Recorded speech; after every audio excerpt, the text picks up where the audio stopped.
बेहद दुखद खबर सामने आ रही है। महाराष्ट्र के डिप्टी सीएम अजीत पवार का अचानक से प्लेन क्रैश हो गया। ये तस्वीरें आप देखिए, महाराष्ट्र के डिप्टी सीएम अजीत पवार, उनका प्लेन क्रैश हो गया।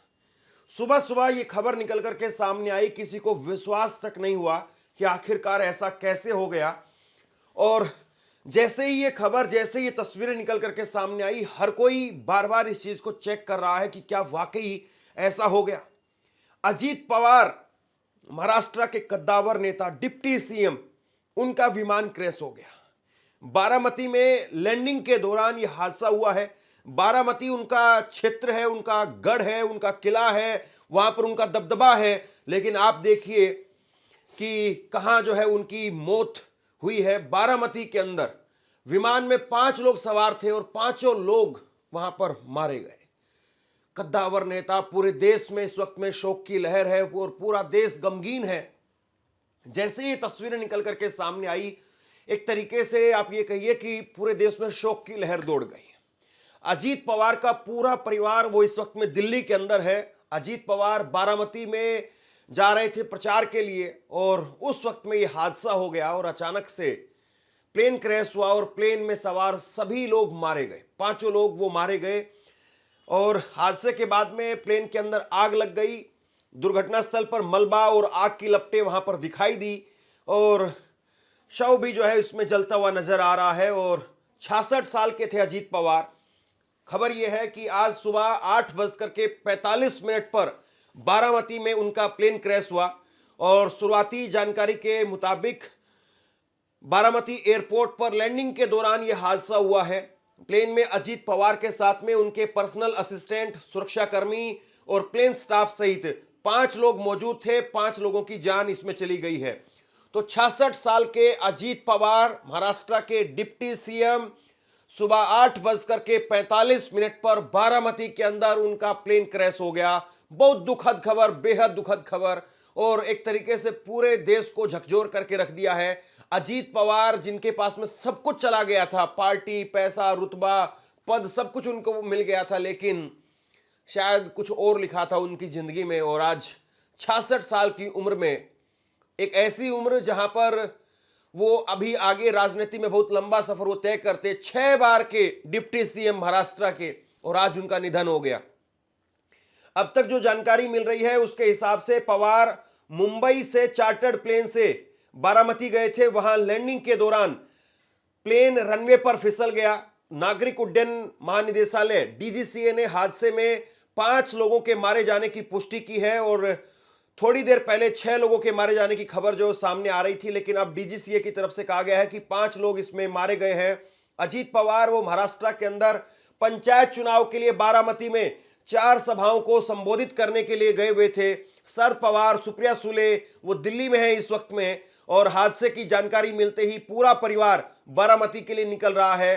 परिवार के बाकी लोग मुंबई आवास के लिए रवाना हो गए हैं। तो ये एक वक्त इस तरीके से आप यूं कहिए कि पवार फैमिली पर दुखों का पहाड़ टूट पड़ा। पूरी पवार फैमिली जिस वक्त में दिल्ली के अंदर थी, उस वक्त में बारामती से भतीजे अजीत पवार की मौत की खबर जो है सामने आती है। हालांकि ये कहा जाता है कि शरद पवार ने हमेशा उनको बेटे की तरीके से माना और राजनीतिक विरासत सब कुछ उन्हीं के पास जाना था, लेकिन जिस तरीके से परिवार में दो फाड़ हुआ, उसके बाद में सुप्रिया सुले, उनको एक्टिव होना पड़ा। लेकिन आज जो तस्वीरें निकल करके सामने आ रही है वो वाकई अपने आप में झकझोर देने वाली है।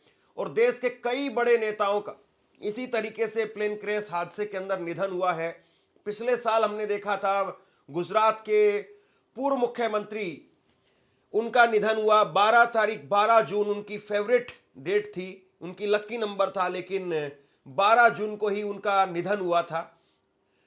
गोपीनाथ मुंडे 3 जून 2024 को सड़क हादसे के अंदर कार क्रैश हो गई थी, उस वजह से उनकी मौत हुई। भारतीय जनता पार्टी के नेता, महाराष्ट्र के पूर्व मुख्यमंत्री और केंद्र में ग्रामीण विकास मंत्री रहे थे संजय गांधी, 23 जून 1980 को संजय गांधी, गांधी परिवार के एक बहुत बड़े आप ये कहिए कि पिलर, संजय गांधी, राजीव गांधी के भाई, उनका जो है वो प्लेन क्रैश में निधन हुआ। दिल्ली के अंदर उनका निधन हुआ था, सफदरजंग एयरपोर्ट के पास में प्लेन क्रैश हादसे में उनका निधन हो गया। कांग्रेस पार्टी के नेता माधवराव सिंधिया 30 सितंबर 2001 को चार्टर्ड प्लेन क्रैश होने से इनकी मौत हुई। भारतीय राष्ट्रीय कांग्रेस के नेता, पूर्व सिविल एविएशन मिनिस्टर थे, यानी उड्डयन विभाग जो है इन्होंने संभाला। लेकिन देखिए आप कुदरत को क्या मंजूर था कि 30 सितंबर 2001 को चार्टर्ड प्लेन क्रैश में इनकी मौत हुई। और इसी तरीके से जीएम बाल योगी 3 मार्च 2002 को खराब विजिबिलिटी के कारण हेलीकॉप्टर क्रैश में इनकी मौत हुई। आंध्र प्रदेश के अंदर मौत होती है, कृष्णा जिले में तालाब के पास में इनका हेलीकॉप्टर क्रैश हुआ। टीडीपी पार्टी के नेता, लोकसभा के स्पीकर रहे थे वाईएस राजशेखर रेड्डी 2 सितंबर 2009 को हेलीकॉप्टर क्रैश से इनका निधन हुआ। कांग्रेस के नेता थे और आंध्र प्रदेश के मुख्यमंत्री थे। तो कई ऐसे नेता रहे जो प्लेन क्रैश में या सड़क हादसों में, दिल्ली के पूर्व मुख्यमंत्री साहिब सिंह वर्मा, उनका भी सड़क हादसे में इसी तरीके से निधन हुआ। कई सारे ऐसे नेता जो सड़क हादसे या प्लेन क्रैश हादसों में जो है वो उनकी मौत हो गई। अब इसको लेकर के जो अपडेट्स निकल करके सामने आ रही है, जिसमें प्रधानमंत्री नरेंद्र मोदी, केंद्रीय गृह मंत्री अमित शाह, उन्होंने देवेंद्र फडणवीस से बात की है, महाराष्ट्र के मुख्यमंत्री से बात की है, हादसों के बारे में जानकारी ली है। अलग अलग वीडियोस निकल करके सामने आ रहे हैं। अजीत पवार के प्लेन क्रैश हादसे के अलग अलग वीडियोस निकल करके सामने आ रहे हैं। और इस पूरे इलाके में, बारामती के इलाके में वो बहुत फेमस थे और लिहाजा जैसे ही उनके निधन की खबर लोगों को पता चली, उसके बाद में लोग वहां पर टूट पड़े। बहुत बड़ी संख्या में लोग वहां पर जुटने लगे। आप ये तस्वीरें देख रहे हैं। अजीत पवार की पत्नी और बहन वो बारामती के लिए रवाना हो गई है। अजीत पवार की पत्नी सुनेत्रा पवार और सांसद सुप्रिया सुले, वो अभी संसद के अंदर बजट सत्र शुरू होना है और इसलिए दिल्ली आए हुए थे। अब दिल्ली से वापस गए हैं। शरद पवार, सुप्रिया सुले वो दिल्ली में है और दोनों पूरे परिवार के साथ में बारामती के लिए निकल गए हैं। और एनसीपी के दोनों गुटों के नेता, कार्यकर्ता वो घटनास्थल पर लगातार पहुंच रहे हैं, रोते हुए नजर आ रहे हैं। और मलबे से अभी भी बॉडीज को रिकवर करके हॉस्पिटल ले जाया जा रहा है। पुणे जिला प्रशासन ने भी मौत की पुष्टि कर दी है। हालांकि जिस तरीके से वहां पर आग लगी, उसके बाद में कुछ वहां पर बच पाया हो ये प्रथम दृष्टया में कुछ भी दिखाई नहीं देता है। लेकिन डीजीसीए ने 5 लोगों की मौत की पुष्टि कर दी है। और गांव के लोगों ने कहा है कि विमान गिरते ही धमाका हो गया। गांव के लोग जो चश्मदीद हैं, प्रत्यक्षदर्शी हैं, उन्होंने कहा है कि हमने अपनी आंखों से देखा, ये बहुत तकलीफ दे था। जब एयरक्राफ्ट फिसला तभी लगा था कि वह क्रैश हो जाएगा और ऐसा ही हुआ। विमान गिरते ही बड़ा हादसा हो गया और इसके बाद में तुरंत हम दौड़े, देखा कि एयरपोर्ट तो आग का गोला बन चुका था। इसके बाद में विमान में 4 से 5 धमाके हुए और फिर कई लोग विमान से लोगों को निकालने की कोशिश की गई, लेकिन आग इतनी ज्यादा थी कि हम कुछ नहीं कर सके। अजीत पवार विमान में सवार थे और जो हुआ उसे देखना बहुत दुखद भरा था। मैं इसे शब्दों में बयान नहीं कर सकता हूं। तो वहां पर जो स्थानीय लोग थे, स्थानीय लोगों ने कहा कि विमान जैसे ही आया नीचे आते ही फिर उसके बाद में रनवे पर फिसल गया और फिसलते ही जो है वो देख करके लगा था कि अब जो है ये बच नहीं पाएगा। और विमान में आखिरकार वही हुआ, विमान फिसला और फिसलते ही विमान में जो है वो वहां पर आग लग गई और आग लगते ही पूरा विमान आग का गोला बन गया। तो ये बहुत सारे हादसों में हमने देखा है। और सबसे बड़ी बात यह है, ये साल का शुरुआती महीना है, जनवरी 2026, जिसमें आज 28 तारीख में आज हम बात कर रहे हैं। 28 तारीख को इनका निधन हुआ है। सबसे बड़ी बात आप ये देखिए, 2025 का जो साल था वो ऐसे हादसों में भरा हुआ साल था। महाकुंभ का हादसा हमें दिखाई दिया, फिर उसके बाद में पहलगाम में हमला, दिल्ली लाल किले पर हमला, फिर जून के अंदर अहमदाबाद प्लेन क्रैश हुआ। बहुत सारे हादसे निकल करके सामने आए और खास तौर पर एविएशन सेक्टर में तो इस तरह के हादसों की भरमार देखने को मिली। और अब एक ये और बड़ा हादसा, और इस हादसे ने पूरे देश को झकझोर करके रख दिया है कि आखिरकार किस तरीके से जो है यहां पर एक बड़े नेता की, एक बड़ी शख्सियत की जान जो गई है और इसके लिए कौन जिम्मेदार है, क्या हुआ था आखिरकार, ये सब कुछ ब्लैक बॉक्स सब मिलेगा तब पता चलेगा। अभी जो शुरुआती जानकारी सामने आ रही है उसकी वजह से जो है वो डीजीसीए ने जांच के आदेश दे दिए हैं और जो तस्वीरें हैं वो अपने आप में बहुत कुछ बयां करती हैं। शव बारामती हॉस्पिटल पहुंच गए हैं, लोगों की भीड़ वहां पर जमा होनी शुरू हो गई है। और जैसे ही अजीत पवार के निधन की खबर लगी, उसके बाद में अजीत पवार के भतीजे, अजीत पवार शरद पवार के भतीजे थे, लेकिन अजीत पवार के भतीजे योगेंद्र पवार वो रो पड़े। और योगेंद्र पवार, उन्होंने विधानसभा का चुनाव लड़ा था। अजीत पवार के भतीजे हैं वो, लेकिन जैसे ही खबर लगी वो रो पड़े वहां पर। और अजीत पवार ने एक दिन पहले ही, ये भी जानकारी सामने आ रही है, अजीत पवार ने एक दिन पहले ही महाराष्ट्र के मुख्यमंत्री देवेंद्र फडणवीस के साथ में मीटिंग की थी। उन्होंने मुंबई के अंदर मंगलवार को बैठक की थी, मीटिंग की थी, और जहां पर मुख्यमंत्री देवेंद्र फडणवीस ने मीटिंग की अध्यक्षता की थी। Maharashtra cabinet meeting on infrastructure बैठक में उन्होंने हिस्सा लिया था, और इस मीटिंग में महाराष्ट्र के मंत्री चंद्रशेखर बावनकुले और अन्य अधिकारी भी मौजूद थे। तो कुल मिलाकर के ये बेहद दुखद हादसा, और इस हादसे के बाद में लगातार जो है वो लोगों की प्रतिक्रियाएं निकल करके सामने आ रही है। श्रद्धांजलि जो है वो सभी पार्टियों के नेताओं की तरफ से निकल करके आ रही। प्रधानमंत्री नरेंद्र मोदी ने श्रद्धांजलि दी है, राहुल गांधी उन्होंने श्रद्धांजलि दी है, मल्लिकार्जुन खड़गे की तरफ से श्रद्धांजलि दी गई है। तो सभी पार्टियों की तरफ से शोक व्यक्त इसको लेकर के किया गया है, और सबके लिए एक बेहद चौंकाने वाली ये खबर है कि आखिरकार किस तरीके से जो है वो इनकी मौत हो गई। 66 साल की उम्र थी, हट्टे खट्टे जो है वो दिखाई देते थे। ऐसा कभी दिखाई नहीं दिया कि अजीत पवार कोई बहुत मोटे हो या फिर जो है वो कभी बीमार रहने वाले शख्स हो, ऐसा कभी दिखाई नहीं दिया। और परिवार के अंदर सुनित्रा पवार पत्नी पीछे रह गई हैं। 2024 में राज्यसभा सांसद बनी, लोकसभा का चुनाव लड़ा, लेकिन लोकसभा का चुनाव नहीं जीत पाई थी, और अभी बजट सत्र के लिए दिल्ली में मौजूद थी, संसद में बजट सत्र में हिस्सा लेना था।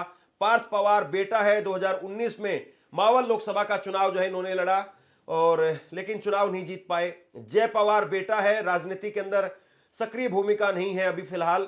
दो बेटे हैं इनके, पार्थ पवार और जय पवार, और वहीं चाचा है शरद पवार, एनसीपी के संस्थापक हैं। सुप्रिया सुले हैं, बारामती की सांसद है, चचेरी बहन है। 13 साल में अजीत पवार 5 बार डिप्टी सीएम रहे, 10 नवंबर 2010 से लेकर के और 25 नवंबर 2012, 2 साल तक कांग्रेस की सरकार में पृथ्वीराज चौहान के जब उस वक्त में मुख्यमंत्री थे उनके साथ में डिप्टी सीएम बने। फिर 23 नवंबर 2019 से लेकर के 26 नवंबर 2019 ये देवेंद्र फडणवीस के साथ में डिप्टी सीएम बने, और ये महज जो है वो सबसे छोटा कार्यकाल इनका रहा, महज 3 दिनों का कार्यकाल रहा। और फिर 30 दिसंबर 2019 से लेकर के और 29 जून 2022 तक जब उद्धव ठाकरे डिप्टी सीएम थे तब ये सीएम बने। डिप्टी सीएम, माफ कीजिए, जब उद्धव ठाकरे सीएम थे तब ये डिप्टी सीएम बने 2 जुलाई 2023 से, और अब तक जो है ये लगातार डिप्टी सीएम बने हुए थे। तब उस वक्त में एकनाथ शिंदे के साथ में डिप्टी सीएम थे। अब जब नई सरकार बनी तो देवेंद्र फडणवीस के साथ में डिप्टी सीएम थे। आप इसको 6 बार भी कह सकते हैं कि अब वो सरकार चूंकि बदल जाती है तो 6 बार भी हो जाता है। तो 6 बार डिप्टी सीएम जो है वो बने, और आप देखिए कि कितनी दुखद खबर जो है वो निकल करके सामने आ रही है। महाराष्ट्र से बारामती के अंदर प्लेन क्रैश हुआ, और उस प्लेन क्रैश की वजह से इनका निधन हो गया। और इसके बाद में जो प्रतिक्रियाएं निकल करके सामने आ रही है मैं आपको वो बता रहा हूं। ये तस्वीरें आप देखिए, हॉस्पिटल के बाहर बारामती में भी किस तरीके की भीड़ जो है वो उमड़ी हुई है। बहुत बड़ी संख्या में लोग आए हैं, और हॉस्पिटल के अंदर जैसे ही एम्बुलेंस को लाया गया, आप तस्वीरें देख रहे हैं किस तरीके से भीड़ यहाँ पर नजर आ रही है, और लोगों को रोकना यहाँ पर पुलिस के लिए एक बड़ी मशक्कत का काम हो गया है। और ये तस्वीरें आप देखिए, एम्बुलेंस के जरिए वहाँ से लगातार शवों को लाया जा रहा है बारामती के हॉस्पिटल की। तस्वीरें मैं आपको दिखा रहा हूँ। और सबसे बड़ी बात यह कि जिस तरीके से निधन हुआ है उसके बाद में ऐसे खास तौर पर जैसे ये प्लेन क्रैश के हादसे होते हैं, इसमें बॉडी भी बहुत हद तक जो है रिकवर नहीं हो पाती है, या फिर रिकवर होती है तो पता नहीं चल पाता है कि किसका कौन सा जो है वो अंग है, और बाद में डीएनए टेस्ट करवाया जाता है। यहाँ पर ये भीड़ देखिए आप, और इसी भीड़ से आप अंदाज़ा लगा लीजिए कि अजीत पवार अपने पीछे कितनी बड़ी लेगेसी छोड़ करके गए हैं। और जैसे ही एम्बुलेंस यहाँ पर पहुँच रही है, एक एक करके एम्बुलेंस लगातार पहुँच रही है, शवों को बारामती हॉस्पिटल के अंदर जो है लाया जा रहा है। बहुत भारी भीड़ है, पुलिस को यहाँ पर स्थिति को मैनेज करना बहुत मुश्किल जो है वो होता जा रहा है, और बहुत भारी भीड़ है, और लोग रो रहे हैं, जितने भी समर्थक हैं रो रहे हैं, बेकाबू हो रहे हैं। और लगातार जो अपने नेता के लिए एक इमोशन होता है किसी भी नेता कार्यकर्ता का, वो यहाँ पर दिखाई दे रहा है। और जिस तरीके की तस्वीरें निकल करके सामने आ रही हैं, ये अपने आप में बताता है कि अजीत पवार एक बहुत बड़े नेता, और बारामती के अंदर आज प्लेन क्रैश में उनका निधन हो गया। और प्लेन क्रैश में जैसे ही उनके निधन की खबर सामने आती है, महाराष्ट्र से लेकर के दिल्ली तक हर कोई जो है वो सन्न रह गया, हैरान रह गया कि आखिरकार ये कैसे हुआ। और जितनी भी तस्वीरें निकल करके सामने आ रही हैं इस वक्त में, वो तस्वीरें सारी ही सोशल मीडिया पर इस वक्त में महाराष्ट्र में अजीत पवार की जो निधन की तस्वीरें हैं या फिर जो प्लेन क्रैश की तस्वीरें हैं, वही तस्वीरें इस वक्त में सोशल मीडिया पर दिखाई दे रही हैं। और सबसे बड़ी बात आप ये देखिए कि लोग अचानक से जो है वो वहां पर पहुंच गए। ये अपने आप में बहुत बड़ी बात है कि वैसे तो प्लेन क्रैश कहीं पर भी अगर होता है तो लोग अचानक से जाते हैं, मदद करते हैं, देखते हैं कि कहीं कोई बच जाए तो शायद उसको हॉस्पिटल ले जाया जाए। लेकिन सबसे बड़ी बात यह है कि विजय रूपाणी, जिनका बीजेपी के पूर्व मुख्यमंत्री थे गुजरात के, और पिछले साल उनका निधन हुआ, और विजय रूपाणी के बाद में अब अजीत पवार का निधन हुआ। ये जो हादसा है वो कहीं ना कहीं बहुत सारे सवालों को भी जन्म दे रहा है कि आखिरकार ये मसला क्यों है कि इस तरीके से प्लेन क्रैश हादसे जो है वो निकल करके लगातार सामने आ रहे हैं।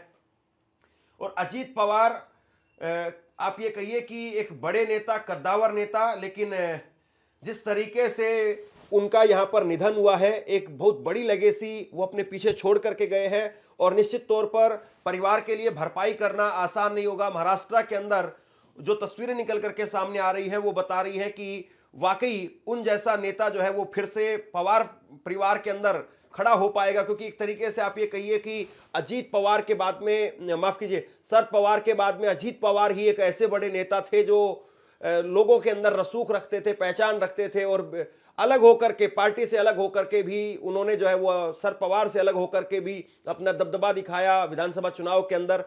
लेकिन आज जिस तरीके से वो गए हैं, जिस तरीके से उनकी मौत की खबर सामने आई है, ये बेहद दुखद है। लगातार मेरी इस खबर पर नजर बनी हुई है। जैसे ही कोई बड़ा अपडेट निकल करके सामने आता है तुरंत आपको अपडेट करता हूं। शुक्रिया।